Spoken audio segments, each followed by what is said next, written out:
आज आपण इथे खूप महत्त्वाच्या गोष्टीबद्दल बोलणार आहोत आणि ती गोष्ट म्हणजे लहान मुलांचा ताप. लहान मुलांना ताप आला की आई-बाबा खूप पॅनिक होऊन जातात. पॅरेंट्सला खूप काळजी असते.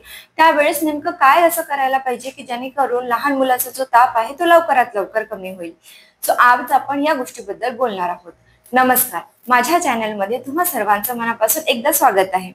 लहान मुलांना जेव्हाही ताप येतो, तो ताप का येतो, त्याची काय कारणे आहे आणि सोबतच ताप लवकरात लवकर कमी करण्यासाठी काय उपाय करायला पाहिजे? आपण का अँटिबायोटिक द्यायला पाहिजे की नाही द्यायला पाहिजे? जेवण मुलांना द्यायला पाहिजे की नाही द्यायला पाहिजे तापाच्या मधात? आणि जर मुलांचा ताप जर हा खूप वाढला तर त्याचे काय कॉम्प्लिकेशन्स होऊ शकतात? हे सगळं आज आपण इथे ऐकणार आहोत. ह्या सगळ्याबद्दलची माहिती आज आपल्याला इथे डॉक्टर देणार आहेत. नमस्कार. आता आम्हाला सगळ्यात आधी हे जाणून घ्यायचं आहे की ताप येण्याची मुख्य कारणे काय आहेत? एक इन्फेक्शनल आणि दुसरं व्हायरल. इन्फेक्शनल म्हणजे पाण्याद्वारे होणारे, अन्नाद्वारे होणारे आणि हवेतनं पण होणारे. आणि दुसरं म्हणजे व्हायरल. व्हायरल म्हणजे जे ऋतू चेंज होतो आणि ऋतू चेंज झाल्यामुळे जे काही इन्फेक्शन्स होतात, जे काही आपल्याला सर्दी खोकला होतो त्याला म्हणतात व्हायरल इन्फेक्शन्स.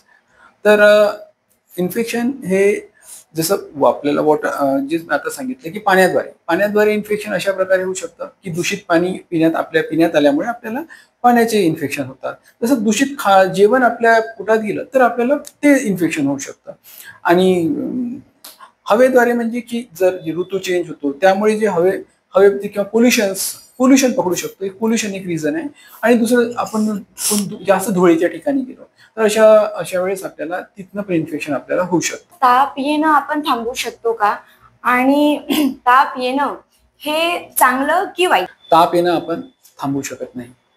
आणि ताप येणं चांगलं की वाईट? तर ताप येणं हे चांगलंच आहे. ताप जर आला नाही, ताप काय येतो? ताप शरीरात इन्फेक्शन झालं की ताप येतो. आणि जर आपल्याला तापच आला नाही तर आपल्याला शरीरात इन्फेक्शन झालंय हे कसं माहित होणार? म्हणून ताप येणं हे चांगलंच आहे आपल्याला. ताप आल्यानंतर आपण अगदी पहिल्या दिवसापासून लहान मुलांना अँटिबायोटिक चालू करायचे का? नाही. ताप आल्यानंतर फक्त तुम्ही तापाचं औषध द्या. अँटिबायोटिक द्यायचं की नाही ते डॉक्टरला डिसाईड करू द्या. आपण मागच्या वेळेस जे अँटिबायोटिक दिलं तेच अँटिबायोटिक आपण यावेळेस पण देऊ शकतो का? म्हणजे अँटिबायोटिक आपण रिपीट करू शकतो का? नाही. ते आपण अँटिबायोटिक तसं देऊ शकत नाही. रिपीटेड अँटिबायोटिक प्रत्येक वेळेस ताप येण्याची कारणे वेगवेगळी असतात. त्यामुळे आपण एकच अँटिबायोटिक हे वारंवार रिपीट करू शकत नाही. रिपीटेड अँटिबायोटिक दिल्यामुळे अँटिबायोटिक रेझिस्टन्स तयार होतो. आता हे म्हटलं की अँटिबायोटिक रेझिस्टन्स हा लहान मुलांमध्ये किंवा कुणामध्ये पण येऊ शकतो. हे अँटिबायोटिक रेझिस्टन्स म्हणजे नेमकं काय आहे? वारंवार अँटिबायोटिक घेतल्यामुळे ते अँटिबायोटिक जे आहे, आता जीवाणू जे शरीरात आपले जीवाणू आहे तर ते जीवाणू त्या अँटिबायोटिकसाठी स्वतःची प्रतिरोधक क्षमता तयार करेल. आणि तेच ते अँटिबायोटिक तुम्ही वारंवार जर घेत असेल तर काय होईल की तो जो जीवाणू आता त्या अँटिबायोटिकसाठी खूप स्ट्रॉंग त्याला प्रतिरोधक क्षमता आलेली असेल, मग ते अँटिबायोटिक त्यावर काम करणार नाही. म्हणून ओव्हर यूज आणि रिपीटेड अँटिबायोटिकचा यूज केल्यामुळे ते अँटिबायोटिक रेजिस्टंट येत असते. म्हणून डॉक्टरनी जेवढे दिवस तुम्हाला अँटिबायोटिक प्रिस्क्राईब केलेला आहे तेवढे दिवस अँटिबायोटिकचा कोर्स तुम्ही पूर्ण करायला पाहिजे. 2 दिवस किंवा 3 दिवस अँटिबायोटिक घेऊन ते सोडून देऊ नका. असं केल्यास तर अँटिबायोटिक रेजिस्टन्स तयार होईल.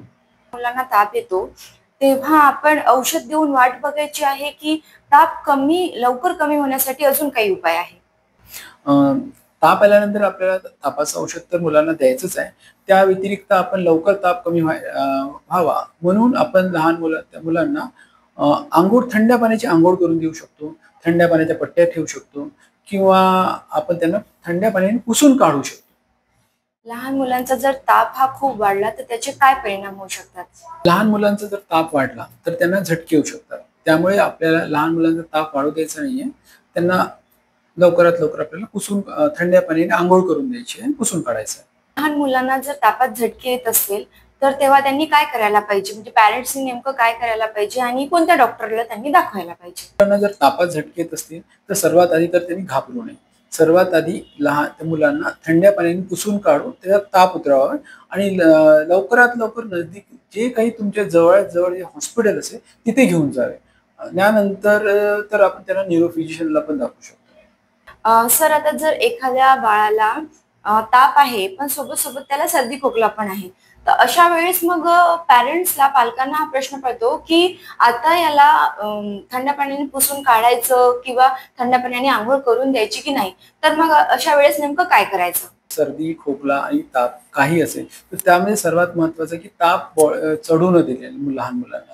कारण ताप जास्त चढला तर त्याचे कॉम्प्लिकेशन्स होतात. त्यामुळे त्याला सर्दी खोकला जरी असेल तरी आपल्याला त्याला थंड पाण्याने अंघोळ करून द्यायची आहे आणि पुसून पण काढायचं आहे. जेणेकरून ताप लवकरात लवकर कमी होईल. आता जे मुलं दूध पिते, लहान मुलं आहे म्हणजे अगदी 6 महिन्याची लहान मुलं, 6 महिन्यापर्यंतचे लहान मुलं आहे, ते तर आईचं दूध पिऊ शकतात. पण जे मुलं त्यावरती आहे, जर त्या मुलांना ताप आला असेल, तर त्यांना जेवायला द्यायला पाहिजे का? नाही. ताप असताना मुलांना काहीच खायला देऊ नये. कारण ताप जेव्हा असतो तेव्हा आपल्या शरीराची पूर्ण एनर्जी जी असते ती तापाला कमी करण्यासाठी लागलेली असते. अशा वेळेस मुलाला तुम्ही काही खायला दिलं तर ते ते जे जे आपण जे मुलांना खायला दिलेली वस्तू आहे ती पचणार नाही. कारण त्या पचवण्यासाठी जी एनर्जी आहे ती त्या पोटामध्ये एनर्जी नसते. तर त्यामुळे ते अन्न तसंच तसं समोर ढकललं जातं. या फिर उलटी वाटे ते बाहेर फेकलं जातं. म्हणून तापात त्याला जेवू देऊ नये. तापा उतरल्यानंतर त्यांना जेवढं खायचं असेल तेवढं खाऊ द्या आणि जेवण्यासाठी फोर्स करू नका. ते जेवढं जेवतील तेवढंच त्यांना द्या. ताप असताना किंवा आजारपणात मुलं खायला बघत नाही जास्त. तर मग त्यावेळेस त्यांना खायला काय द्यायचं? किंवा मग पालक काय करतात, की त्यावेळेस चॉकलेट, बिस्किट, कुरकुरे, मॅगी असं त्यांना खायला देतात, की जेणेकरून त्यांनी खायला पाहिजे. सो मग ह्या वस्तू देणं फायदेशीर आहे की नाही? नाही. जसं मी आधी सांगितलं, की तापात तसं त्याला म्हणजे तापात त्यांना तर देऊच नाही आणि ताप उतरल्यानंतर सुद्धा या वस्तू त्यांना जसं मॅगी, कुरकुरे, चिप्स किंवा नूडल्स या वस्तू देऊच नाही. कारण त्या पचायलाच आधी जड असतात. तापात त्या अजूनच पचणार नाही आणि त्यामुळे काय होईल, न पचलेलं अन्न तसं बाहेर फेकलं. मग उलटी, संडास ते पुन्हा लागेल त्याला. तर त्यामुळे असं अन्न द्या. फक्त वरण, भात, खिचडी असं जे पचायला खूप हलकं आहे असं अन्न त्यांना जेवायला द्या. सो थँक सर तुमच्या या तुम्ही आम्हाला या दिलेल्या माहितीबद्दल आणि तुमच्या वेळाबद्दल. सो जर तुम्हा लोकांना हा व्हिडिओ आवडला असेल, तर तुम्ही नक्की शेअर, लाईक अँड कमेंट करा. सोबतच जर तुमचे काही प्रश्न असतील तर तुम्ही कमेंट बॉक्समध्ये विचारू शकता.